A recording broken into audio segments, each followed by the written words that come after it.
Ladies and gentlemen, before the start of deliberations on today's topic, let me have the privilege as the president of NISSMAT to introduce this international institution. Established in 1990, it has now become a think tank organization with association of more than 90 experts and scholars on various subjects who provide inputs to us.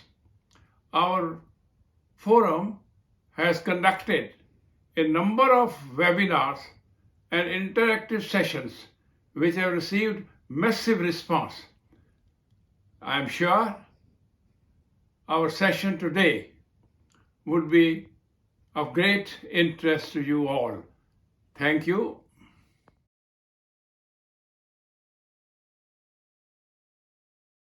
Good morning, good afternoon, and good evening, ladies and gentlemen. I welcome you to our podcast focusing on the intricate dynamics between Israel, Iran, and Hamas. In today's discussion, we will navigate the complexities of regional politics, historical tensions, and ongoing conflicts in the Middle East.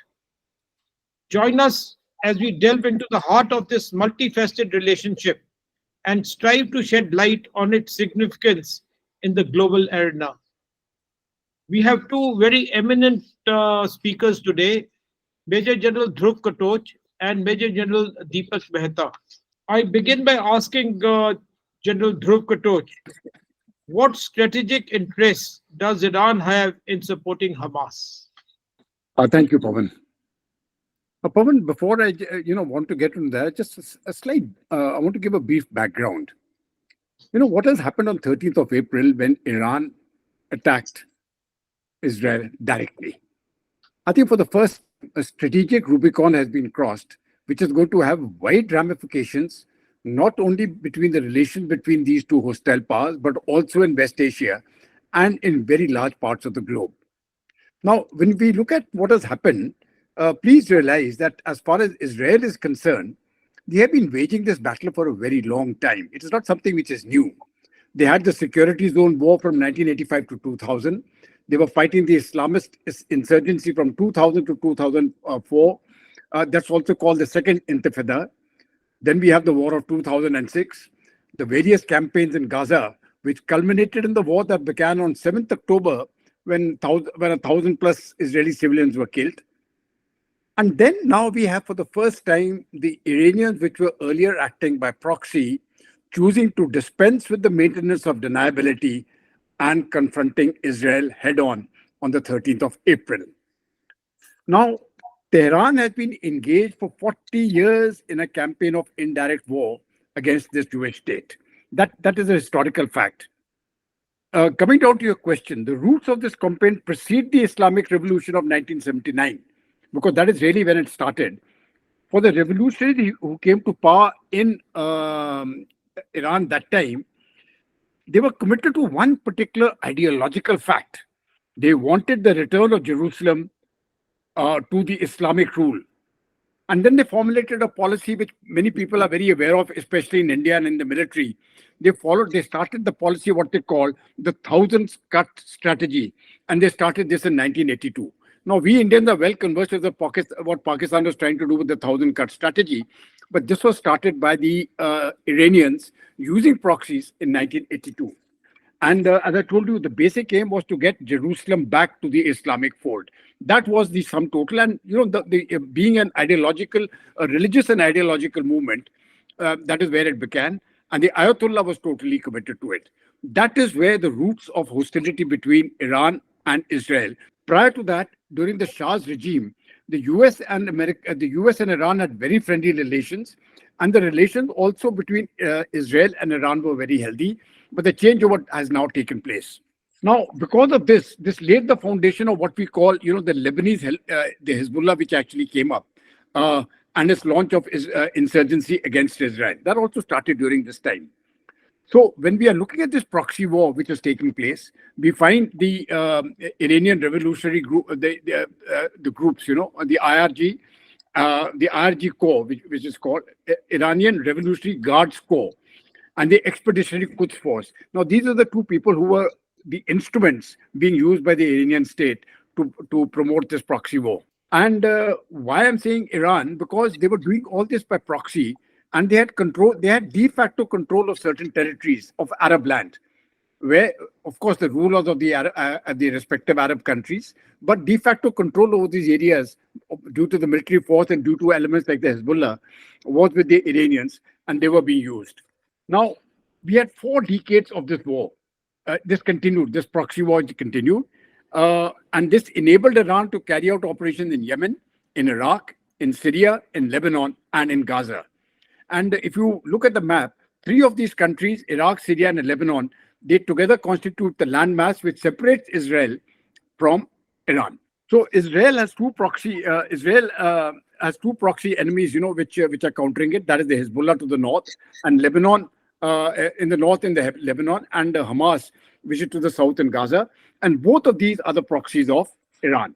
Now, let us look at the Israeli counter as far as this basic premise is concerned. They used to call it, earlier they used to call it the war between wars, but now there's no such thing as war between wars. It is an unending war.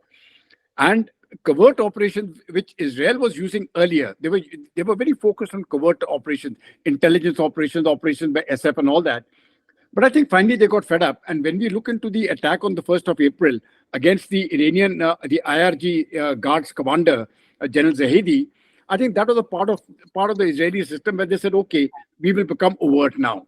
Now, towards that overt attack, it was the Iranians who actually counterattacked back on the 13th of April. Now, Iran wants to get back to the earlier status quo of continuing with the war by using proxies. That is why they immediately announced, okay, nothing much has happened in the attack when the Israelis attacked near their nuclear facilities, and we have shot down those 3 drones, etc., etc. They made light of it. Then, of course, Israel attacked, and when Israel attacked, they made light of it, and Israel is also now, for the moment, backed down. But I don't see this as a long-term backing down. I think this is going to have very great strategic implications, because in my view, a strategic error has been done by Iran. This attack of 300 plus missiles, I think, was unwarranted, and now it has laid the door open. So now when Israel carries out any attacks, they will always have a justification. And I have a feeling that when we come to the months and years ahead, Israel will choose a date and time of its choosing, and then carry on. So this is going to be a long-lasting affair. The roots, as I said, lie in Islamic fundamentalism, but how it goes from here, we'll have to very closely watch and monitor, because the implications are not just for India; it is for the entire West Asian region and to many other countries in the globe. Pavan. Dhruv, if you recall, the Israeli attack was on Isfahan facilities, which is the house of the nuclear bed. Yeah. And what the Israelis have done is, by knocking off the air defense system of the S-300s, they have brought in a bit of a fear into Iran that they are vulnerable on their strategic targets. And in any case, I think this is going to be a long-drawn affair. Deepak, I want to ask you, how does Iran's involvement impact the regional stability in Middle East, which the Western people call it West Asia? There's a new word that's sort of being coining up now is West Asia. We generally call it the Middle East, but this is West Asia. Yeah. So, what do you think is Iran's involvement going to have the impact on the regional stability in this area? You see, in my reading, I feel that is basically theological in approach between the Shias and the Sunnis. If you go historically, the Iranians feel that Caliph Ali, who was the son-in-law of the Prophet Muhammad, should have been the successor to Prophet Muhammad. It did not happen. The Sunnis became the leaders, and as a result, there was a split between the Shias and the Sunnis. Now, the Shias per se, the Sunnis per se, do not trust the Shias. But as Dhruv has very clearly brought out, that the Shias' domination is extending quite a bit. It has gone to Syria, where about 50,000 Muslims have been killed in the last couple of years by this Assad government, which is being supported by Iran. They've gone into Hezbollah. They're supporting Hamas, as Dhruv has very clearly brought out. Now they're into South Yemen. And if you see, it is basically a fight between the Shias and the Sunni. You see the 7-year war which took place between Iraq and Iran. Iraq was being controlled by the Baathists. It took 7 years of war. Whereas after Saddam Hussein was done away with, now the regime in Iraq is basically Sunni. There is no war, there is no problem there. So stability is, firstly, I feel that the other Arab states, which are Sunni by desire, by religious holding, they do not trust the Shias. Because the Shias, the community as a whole, is expanding and expanding right in North Africa. They've gone up to Yemen, which is controlling the Red Sea. They're supporting Hamas. They're supporting Hezbollah. They're supporting Assad regime, which is having a very major problem in a fight in North Syria. So I feel that the involvement, the instability is there, but no Muslim country other than is getting involved for two reasons, what I feel very strongly. First, the economic reason. They know that the mineral resources available to them in terms of oil is going to last for maybe another 50 years. The world is changing very fast towards renewable energy. So they are diversifying. And if you see, in the initial stages when the Israelis attacked Gaza Strip, none of the Arab countries came into being because they're more interested in the economic growth of the country. So I feel that as far as the Iran's involvement as regional stability is concerned, I don't feel they're going to be much of a thing between the other Arab nations and Iran. Yes, but Iran is going to be supporting the proxy groups against Israel, because when President Ahmed of Iran came into being in 1972 or 75, his aim was very clear. His aim was against the Jews and against Israel. So the present regime is also carrying on to the same tune or the same focus. I don't think there's going to be much of other countries involved as far as this Middle East is concerned. I have another question. You see, when you look at Iran and you look at Qatar, now Iran's relationship with Qatar is far superior to what Iran's relationship with other Arab countries are. And if you look at it, Iran is not an Arabic country. It is a Muslim country, and now Qatar is also not having very good relationship with Saudi Arabia because of its good relations with Iran. How do you see this playing out in countries which are actually not involved with Israel and with the Hezbollah or Gaza? You see, if you see, none of the Arab countries have taken any Palestinian. The Palestinians in Gaza Strip are moving from the north to south or south to central, but none of the Arab countries have accepted any of the Palestinians as refugees. Secondly, in South Gaza, Egypt had made a security zone so that none of the Palestinians come there. I feel as far as Qatar is concerned, there are a large number of American universities there, and becoming a institutional area for the people of Middle East for studies there. Look at the amount of money being pushed in by the US and Qatar to keep those universities functional. I feel it is more of financial than anything else. Qatar also has one of the largest US bases in the Middle East is in Qatar. Yes. So anyway, so let's move on. Dhruv, how do you feel that what is Iran's involvement in how does the conflict that is happening currently impact India's diplomatic relationships with Iran, with Israel, and the Palestinian in general? Now, Pavan, what has happened is, as far as Indian foreign policy is concerned, I think this has been one of the success stories in the last decade. Yes. I mean, many good things have happened in the last decade, but I think foreign policy has been outstanding. Now, one of the things which has happened when we are looking at this foreign policy, and this will be directly related to your question, is the point that it has been dehyphenated. We do no longer look at foreign policy as between two rival entities, and we must placate one or the other. So, if you have noticed, when the Russia-Ukraine war took place, we maintained a neutral stance because we were friendly with Russia. And despite the fact that the Americans wanted us to join in the sanctions, we said no, because we continued to buy Russian oil. In fact, we increased tremendously our dependence on Russian oil. When we come here again, when we are looking at what is happening between Israel and Palestine, Palestine, again the has been dehyphenated. So earlier, what used to happen was when one of our leaders used to visit, say, Israel, then he was mandated also to visit Palestine. On the same visit to balance it out. No longer so. Now, each visit, if the Prime Minister goes and visits Israel, he doesn't visit Palestine. If he visits Palestine, he doesn't have to visit Israel. They're dehyphenated. So what the impression is being given very, very clearly to the world, we will maintain friendship with both sides and we are not beholden to any. So Correct. Coming to this particular point now, as far as Iran is concerned, Iran, Israel, or Iran, Saudi Arabia, we have got friendly relations with all of them.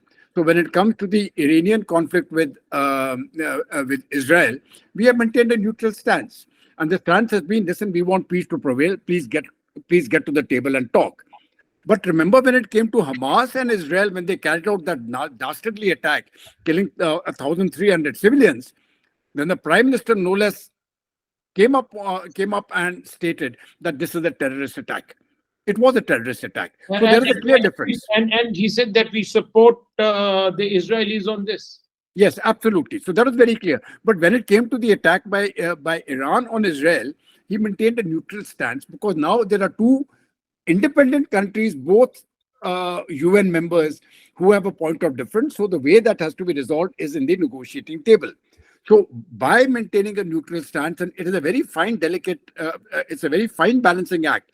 But India has been doing it consistently and doing it very well, which is why even when the G20 took place, you see all the warring factions actually came together. And that was people could never comprehend. How is it that India managed to pull off a joint statement issued in the G20 summit? And it was done. So India's foreign policy, I think, has been moving very specifically. I think there are two basic changes. One, it has been dehyphenated. Number two, we are no longer beholden on anybody else's interest. So when we do our thing, we don't start thinking, okay, what will the Americans think or what will the Russians think? I think Indian foreign policy is now totally focused on where do India's interests lie. And where India's interests lie, as of now, in West Asia, is on peace.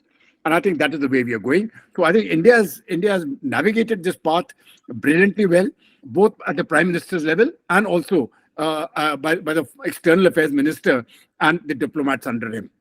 Pavan. One of the questions that sort of comes up is that what are the risks and benefits for Iran in supporting Hamas and the Hezbollah or the Houthis? How does Iran benefit from all this? You see, Iran, as far as I can see, feels how they benefit is in terms that they're spreading the ideology further towards the West from where they are. Now, as far as the risks are concerned, there are reports that arms and ammunition from Iran have been put into the West Bank of the Levant. Now, if it is so, that means the West Bank is also going to be on fire very soon. If they keep supplying arms and ammunition to Hamas, this problem of Gaza will persist for very long. Now, as per the latest, what I saw lately is that even Hezbollah has come into action, and now they are addressing Israel, deep into Israel. So the risk is that the Iran, with support of Syria, will exacerbate the situation in West Bank, and the Gaza Strip will continue the way it is. So that is the risk. As far as the benefit is concerned, I don't see any benefit except for the fact that they are spreading their ideology further to the West. And if you see, I think yesterday the Israelis have managed to kill about 11 odd Hamas people in the West Bank. So West Bank is also likely to come up in times to come. That's one of the major risks which I feel. Secondly, with the Iran support to Houthis, look at the economic burden on the terms of sea routes. There's one report to say that the insurance for this for the shipment has gone up 500 times. It is getting a lot of economic burden to the exporting countries. Otherwise, I don't feel there's any benefit per se, except that moving further to the ideology is moving further to the West. Risks are tremendous. Risks are tremendous in terms of West Bank coming up. Gaza will continue the way it is. Houthis will keep controlling the Red Sea. And now Iran has also gone into the aspect of picking up ships from the Indian Ocean. So I don't see benefit per se, but risks are tremendous. Pavan, may I just add one more risk to what Yes. General Mehta said? You know, in my view, what he has stated is absolutely correct. But in my view, they're still manageable. You know, because the conflict is confined, it is still manageable. But what happens if the conflict actually spreads a little bit more? What happens if it becomes into a conflict between Israel, I beg your pardon, conflict between Iran and Saudi Arabia, and they start targeting each other's oil fields? You see, they can go and destroy themselves, that is fine. But what happens then to countries like India? You know, we have our prices, the price of the petroleum products is not going to increase by 10% or 20%. It may increase by 1,000 or 2,000%. And that is going to be the real tragedy as far as India and China, both of them are concerned. So for these two powers, for India and for China, our interest lies, we can manage these local conflicts. Okay, we'll manage it somehow, but it must not spread further. And I think that is where we have to pay a great deal of attention. So, if you recall, the Houthis had sent in drones to bomb Aramco, the oil fields of Saudi Arabia, and that was a big news because it would impact the entire oil supply of a lot of nations. And even if you look at it, when the ships are going out from Hormuz, you have oil and gas from Qatar, you have Kuwaiti oil, you have oil from Abu Dhabi, you have Iranian oil. Everything is moving through a little patch of water. So it's a very dangerous sort of a situation to be in. May I say one more thing, Pavan, what I agree with Dhruv. You see what has happened in Yemen between Houthis and the Hadis. It was a sort of a war between Iran and Saudi Arabia. The Hadis were being supported by Saudi Arabia, and the Houthis were supported by Iran. But I think better sense prevailed. Iran, as Saudi Arabia, pulled out of Yemen, and the South Yemen is now being controlled by the Houthis. Am I correct, though? Yeah, it is the Iranians who were supporting the Houthis, and now the Saudis have pulled out. They couldn't sustain that battle anymore. They realized it was a losing campaign, so they pulled out. Yeah. So at one time, they were wanting the Pakistanis to fight their war for them in Yemen, which the Pakistanis had refused. No, on that Pakistani refusal, what the Saudis wanted was a Pakistani army consisting solely of Sunnis. But you see, the Pakistan army as Shias also. And the Pakistani said, no, if we are sending you troops, we'll send you a complete unit. They will have both Sunnis and Shias. And that wasn't acceptable to the Saudis. And Pakistan didn't send. That is the ultimate result. And now tell me something. Now, Iran is a Sunni majority country. A Shia majority country. Iran is Shia. Iran is Shia. And, it's surrounded by all Sunni majority countries. When it starts supporting the Houthis or the Hezbollah or the people in Hamas, Now, how does the interstate relation between Sunni and the Shias play out? When we are looking at Iran, I mean, it is not just what do you call it, Shia by religion. It is also a Persian country. You see, they're not Arabs. They're not So there is Arab. there is a distinct difference between the Iranians who are Persians and the Arabs. That is the first difference. Now, in the Muslim world, like when you're looking at the Hezbollah or especially that we're looking at the Hamas. The Hamas is generally mainly composed of the Sunnis. Yet, on the larger ideological ground of getting back Jerusalem, they are being supported by Iran. But even if you look back even further at a larger strategic goal, there is something called gaining control of the Muslim world. And three countries are vying for that control. Turkey on one side, Saudi Arabia on the other, and Iran on the third. Now, who's going to get control of the Muslim world? So this interplay also coming in now. Turkey is absolutely. But Pakistan, calls itself as the savior of the Muslim world. No, Pakistan, the only saving grace as far as Pakistan is concerned. They've got the nuclear bomb.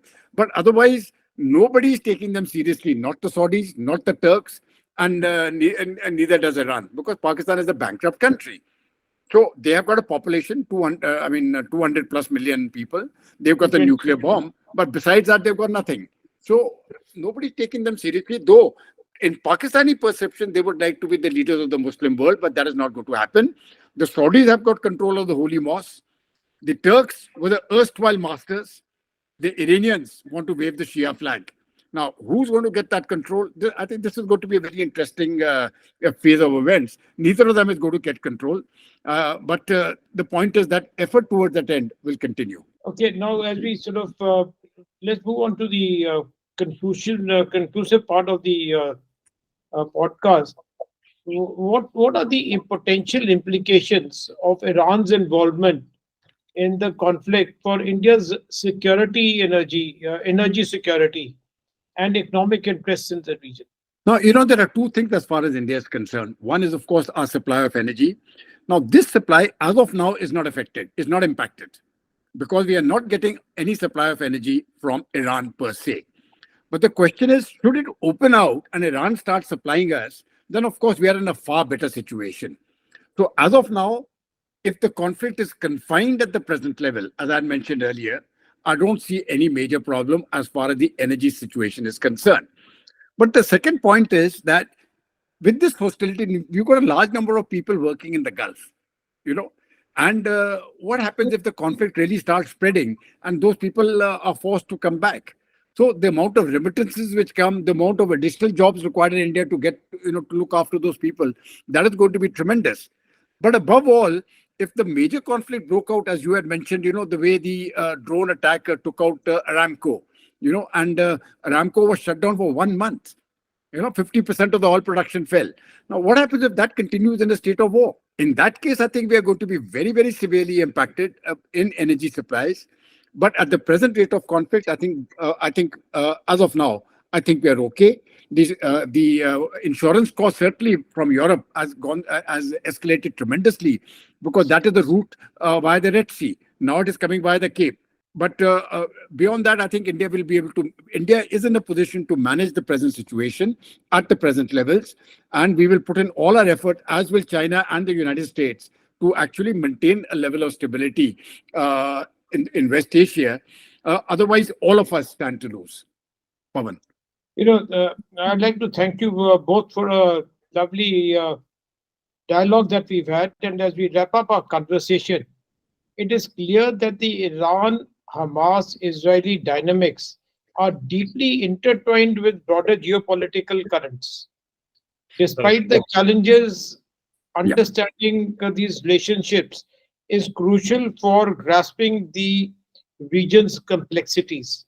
I thank you all for joining the podcast today. And if you have liked the podcast, please subscribe to it, like it, and share it with others. Thank you very much, Dhruv, and thank you very much, Deepak. Thanks, Pavan. Thanks. All the best. Bye. Same here. All the best. Bye. Bye.